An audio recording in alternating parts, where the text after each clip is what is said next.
This bulletin is coming to you live from the Joy 99.7 FM studios here in Kokomlemle at digital address GA0993341. Also live on Love 99.5 FM in Kumasi, affiliates across the country, including ATL FM in Cape Coast, Radio Max in Takrady, and Jubilee FM in Ketais. Around the world at myjoyonline.com. In this edition, Minority in Parliament calls for cancellation of leaked papers in the ongoing WASI examinations. We'll speak to them live as other stakeholders in the education sector call for a bipartisan investigation. We have called for an investigation by the Parliamentary Select Committee on Education into the activities of all those in the value chain. Not only all those in the, so that we can know where the issues are.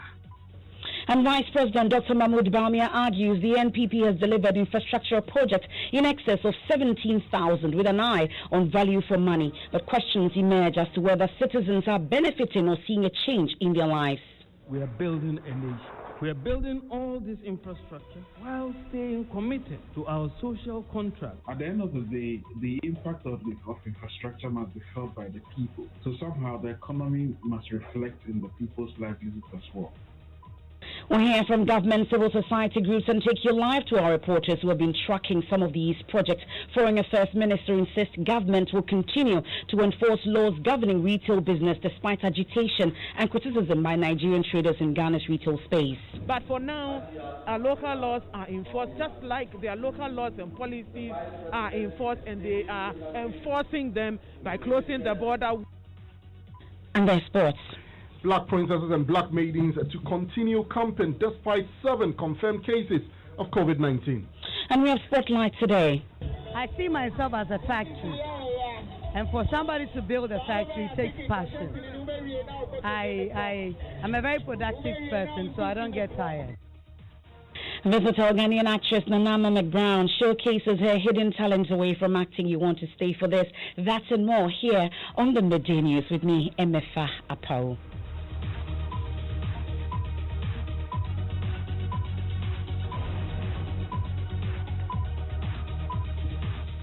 And in our very first story for this afternoon, the minority in Parliament is calling on the West African Examination Council to cancel leaked papers in the ongoing West Africa Senior Secondary Certificate Examinations, WASI. It follows complaints by well-meaning Ghanaians and parents about the consistent leakage of the papers since the exam started.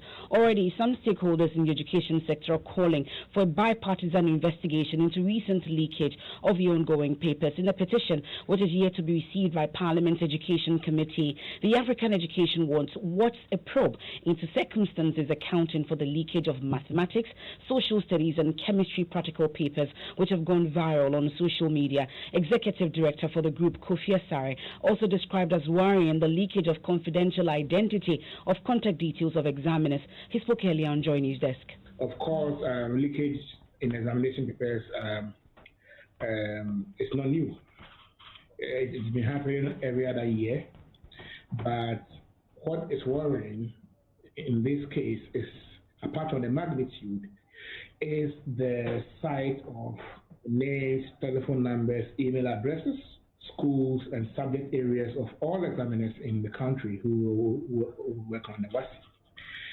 We think that the examiners whose details have been, published more or less blatantly by WAEC cannot be examiners.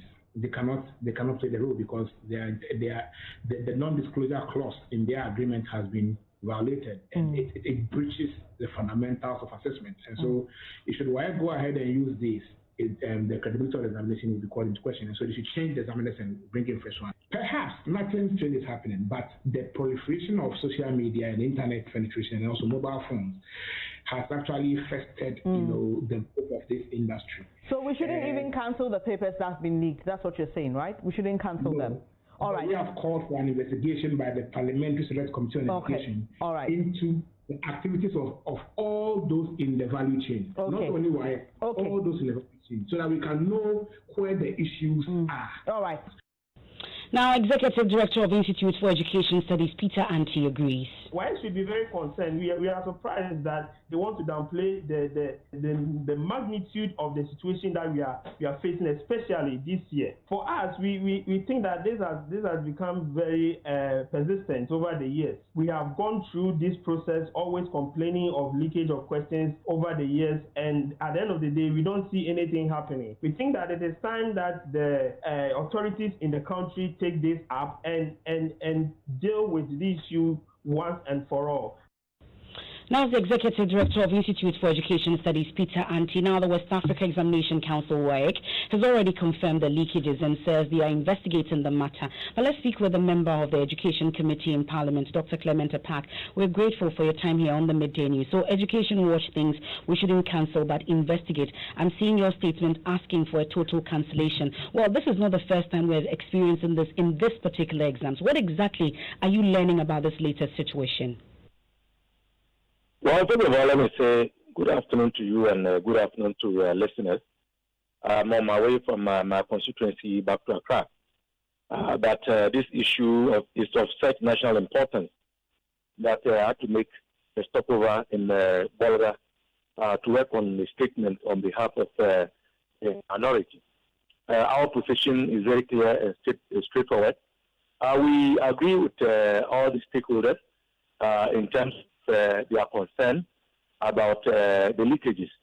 I think we do not challenge the fact that leakages in exams and in as far as WAEC's history in superintending over exams are concerned. But worrisome is what appears to be a pattern. We have never seen leakages to this magnitude, where leaked questions and answers that were in the public domain and on social media have ended up in the actual exam rooms. And I think that is where many believe that something is really amiss. And we believe that if you were to look at the history of WAEC and how WAEC traditionally has moved swiftly to cancel leaked exam questions, and even where WAEC suspects that there are leakages, we would have expected that same would have been done even as WAEC begins to institute. It appears you have some suspicions as to why you think WAEC is not acting swiftly to cancel these papers. What are they? What are those suspicions? Well, I think that WAEC's own conduct gives room for well-meaning Ghanaians to be suspicious because many Ghanaians went through the processes, and year out there are always indications of leakages, and where that has happened, WAEC has moved to cancel the papers and to institute the probe.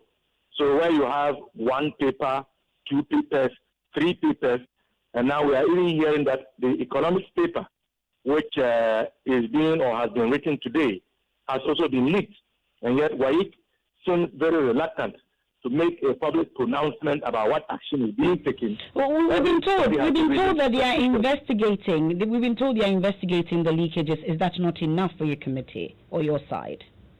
Well, the point is that these occurrences have implications for the integrity of the examining body, has implications for the future of our wards, and has implications for our standing in the global community. So these are not matters that should be taken for granted. WAEC must do what we know WAEC to do. WAEC has always cancelled leaked papers. WAEC has always cancelled suspected leaked papers, and there's no reason why in the year 2020 WAEC should do otherwise. But we also agree with this rather strange development where the full details of examiners are in the public domain. You and I would agree that it has never happened. That in itself also raises and presents a number of questions to be answered. We're grateful for your time. That's Dr. Clement Apawu. He's a member of the Education Committee in Parliament. Their side is calling for an immediate cancellation of these leaked papers and hold those responsible accountable. This is a matter that we'll interrogate further in our subsequent bulletins. Now on to some other issues. A dozen squatters in Latebiokoshi Town Council line have been displaced following a fire outbreak in the area at 1 a.m. today. Witnesses and victims say they were left stranded as the community does not have reliable water supply to combat the situation. They describe the outbreak as an explosive one that cost them sleep all night long. My colleague PSC Nanaya Safo has just returned from the area. He joins me in the studio. PSC, what's the extent of damage? Walk us through it. Well, the area, because of the makeshift structures there and how they are not reliable, they are not built in concrete, they are bent down totally. We are looking at half a plot of land totally bent, goes at least 2 kiosks, 1 makeshift structure. We also have a completely bent taxi vehicle, and that's the most expensive there. He tells me he got it only about a month or so ago, barely a month, and it's completely bent, the vehicle. You got to interact with these residents. Yes, what I did they spoke tell with you? some of them, and here's one. She tells me the sad situation with her store bent down. But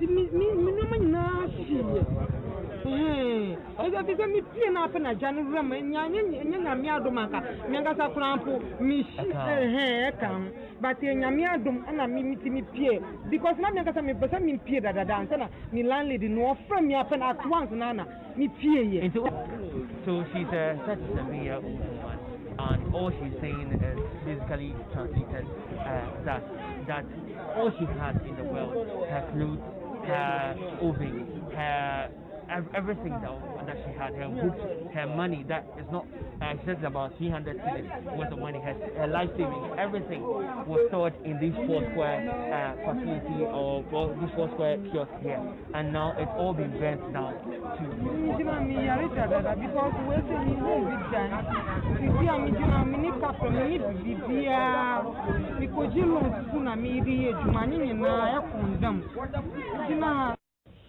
Now, PSC, this is the second fire you've reported on this week, but you've been speaking to authorities about the possible cause of this particular one. What's the explanation? Yes, and from both the assemblyman of the area and the NADMO officials we spoke to, they are all saying that the immediate cause of the fires is refuse burning. As at 1 a.m., it's quite strange, but apparently in the area, the neighborhood, there's something that's quite common.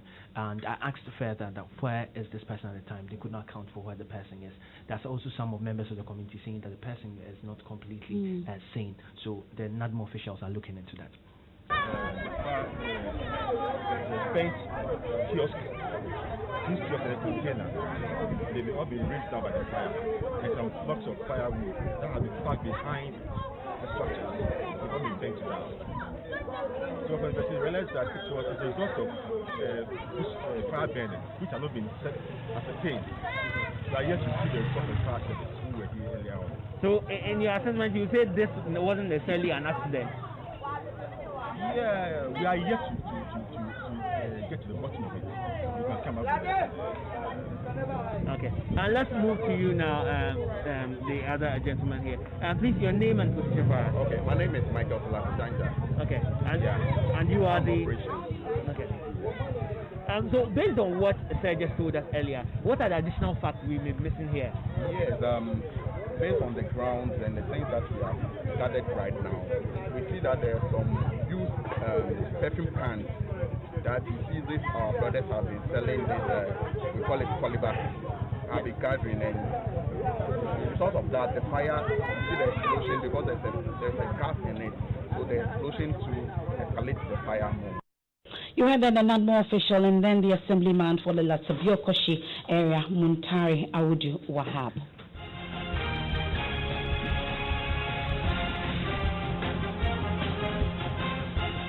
And let's get into the election headquarters here on the Midday News. And some social, political and governance analysts have commended the Akufo-Addo administration's delivery of infrastructural projects, but are raising concerns on direct benefits to the citizenry. It comes after Vice President Dr. Mahmoud Bawumia's delivery yesterday on what he tagged as a data-driven presentation to argue that government has undertaken infrastructural projects in excess of 17,000. Now, this, he says, is better than what was provided by the opposition in DC in its 8 years in office.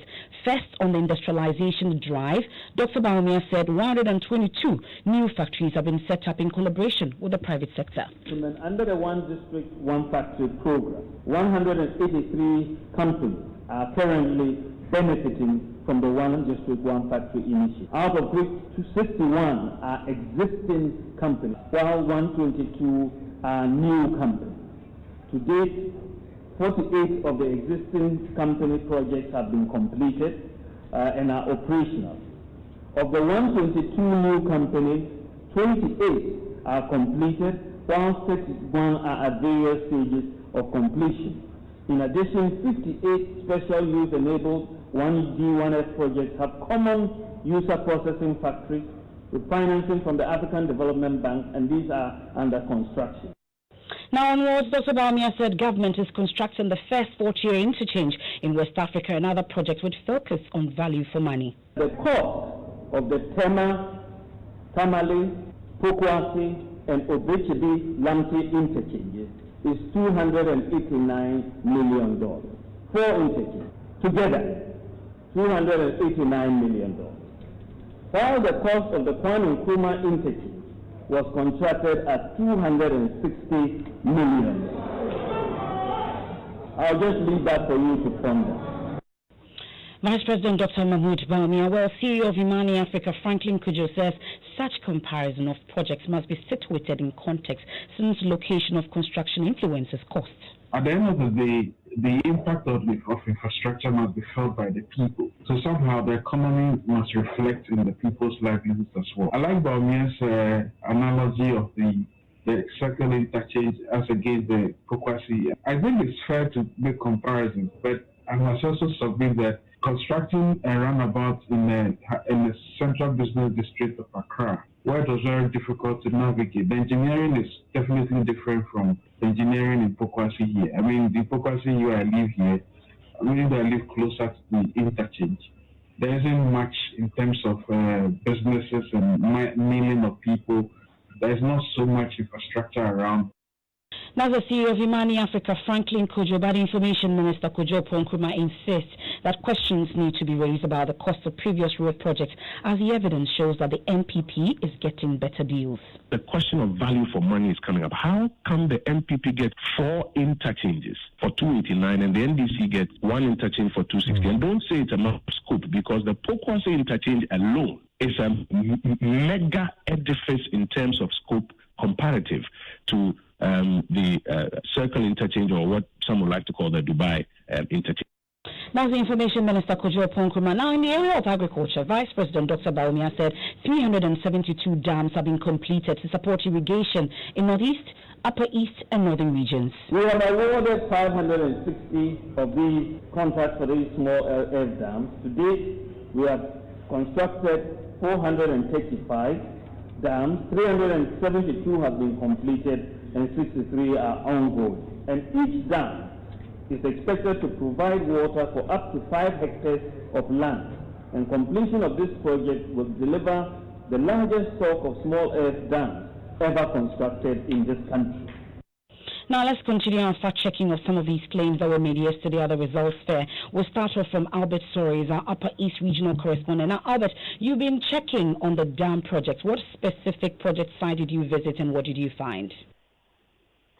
Yes, so Emefa, a number of the dams that we have been reporting about have been listed as dams that have been completed. In the Dakio, for instance, in the Bolga East district, they listed that dam as a completed dam. Now, that dam is the one that was described by the chief of the area as too flat. In fact, he said that it looked like a football park and that they could not use it. What we have found is that no improvement has been done on that dam, so it is still as it was. And so they haven't been able to use it for any dry season farming.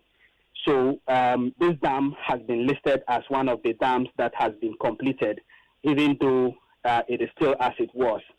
Now, in Kajelo, in the Kasina Nankana West District, that dam has also been listed as completed.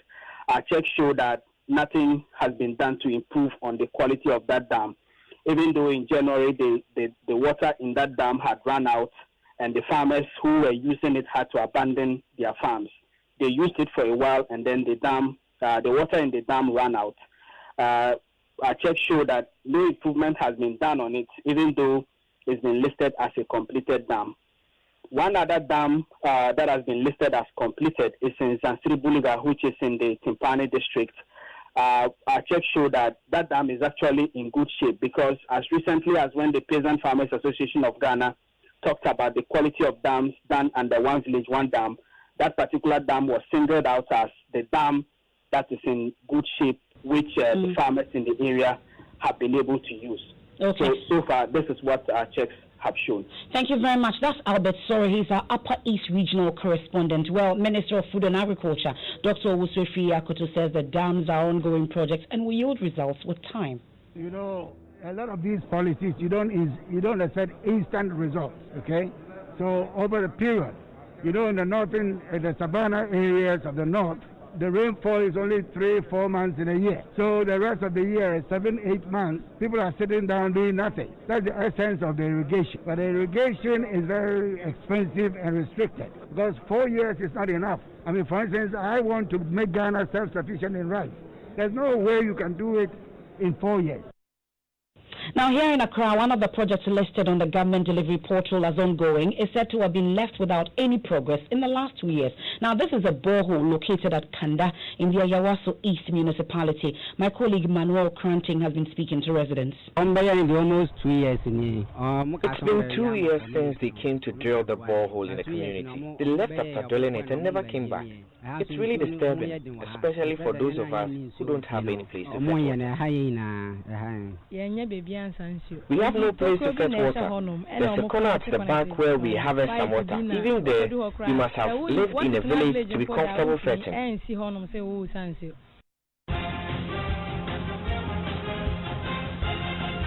Some residents of Kanda, they're interacting with my colleague Manuel Cranting. I have more on the election headquarters. We keep tabs on the tour of the President of the Republic of Ghana, as well as the former President John Dramani Mahama in the Volta region. But our top story so far, minority in Parliament calls for cancellation of leaked ongoing WASI papers. We head live as other stakeholders in the education sector call for bipartisan investigations. When we return, Foreign Affairs Minister insists government will continue to enforce laws governing retail business despite agitation and criticism by Nigerian traders in Ghana's retail space.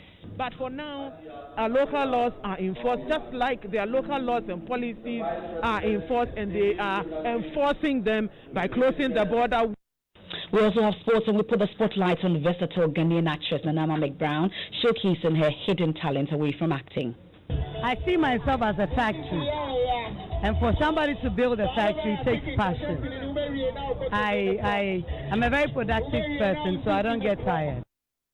The European domestic football action is heading for a big finish as the 2020 UEFA Champions League takes center stage. It's all on the line as Man City, PSG, Barcelona, Juventus, Bayern Munich, and Real Madrid face off in an action-packed mini-tournament. Catch it live on SuperSport from the 7th of August. Get DSTV and find out who will be crowned champions of Europe. Oh my goodness, you cannot write the script for this. This is unbelievable stuff.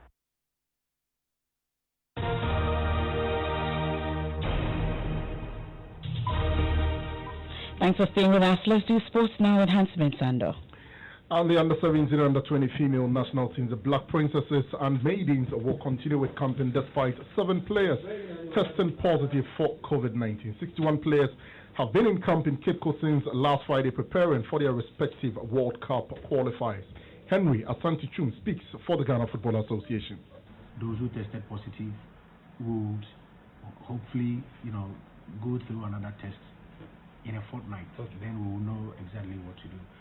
And those who were in contact with them as well would, be in isolation for about 1 week. Then we'll run another test and know what to do. So for now, nothing will change in terms of personnel, at least for the next 1 or 2 weeks. If after the second week of training, these players are still not in the position to return to the team, then they will fall on other players. Well, for now, nothing has changed for the U17. And because they have gone 2 rounds of games already, they have just the last hurdle to clear. Ghana will play Nigeria in that last hurdle. The date that was communicated to us was late October and then early November. Nothing has changed in that regard.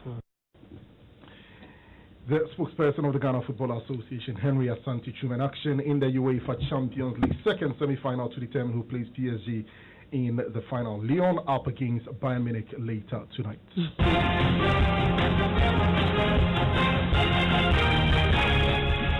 And this is your election headquarters. We take you to the Western region where President Akufo-Addo has begun his second day of the tour. My colleague Ina Thalia Kwanzaa joins us with details. What should we know, Ina? Yes, Emefa, so the president has finished cutting sod for 100-bed capacity at Shema. Right now, we are on our way to Asake in the Piakwe municipality, where he'll be cutting sod for a recycling plant for Zoom Lion. From there, he would be meeting with the House of Chiefs in the Western region. From there, he will proceed to the Railway Training School at Esikado. And he will also go to the Market Circle to cut sod for the reconstruction of the Safari Market Circle. And his final stop in the Western region today will be at the GNPC operational headquarters, where he would cut sod for work to begin on building it. You remember that was part of the promise of the NPP. And that's my colleague Ina Thalia Kwanzaa bringing us updates on what the president has been up to in the Western region. We head quickly to the Volta region, where my colleague Ivy Setoji is following the former president John Dramani Mahama. What has he been up to, Ivy?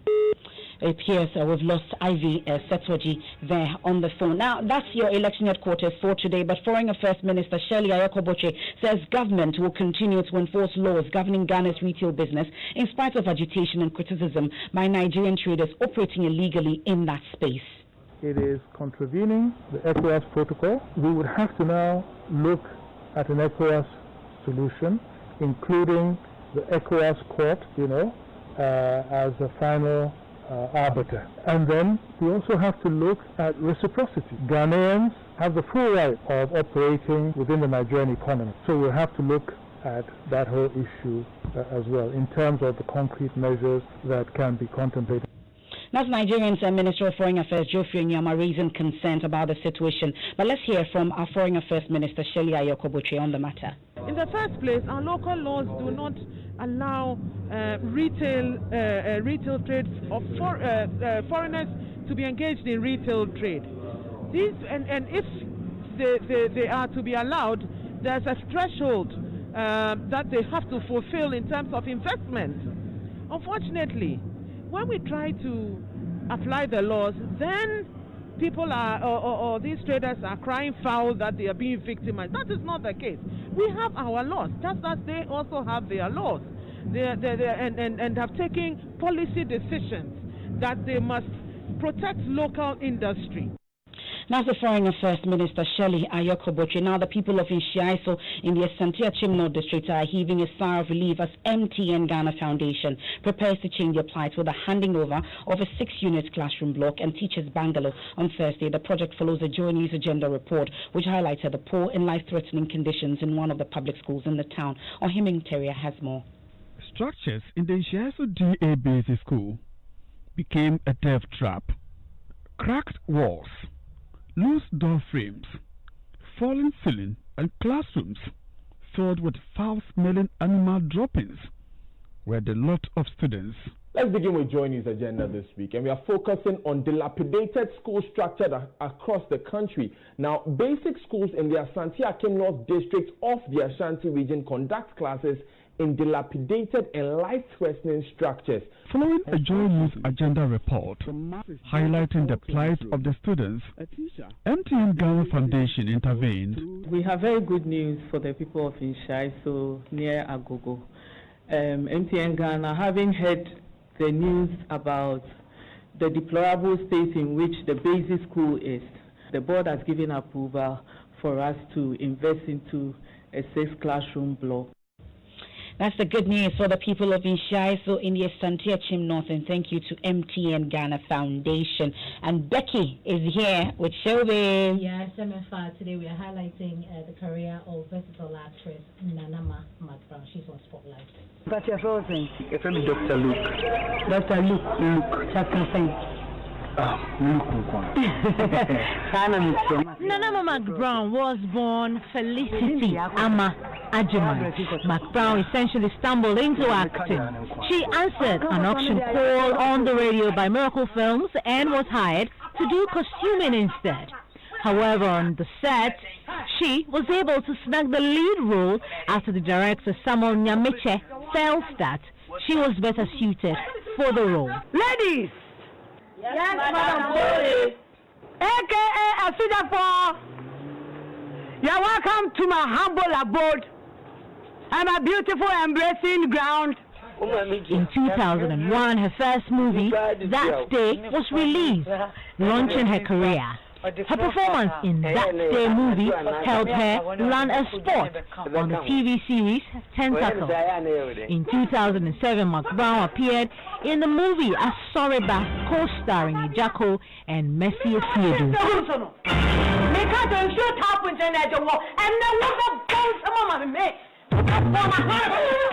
Yeah, catch the full reports on Joy News on TV later. I admire her so much, Nanama McBrown.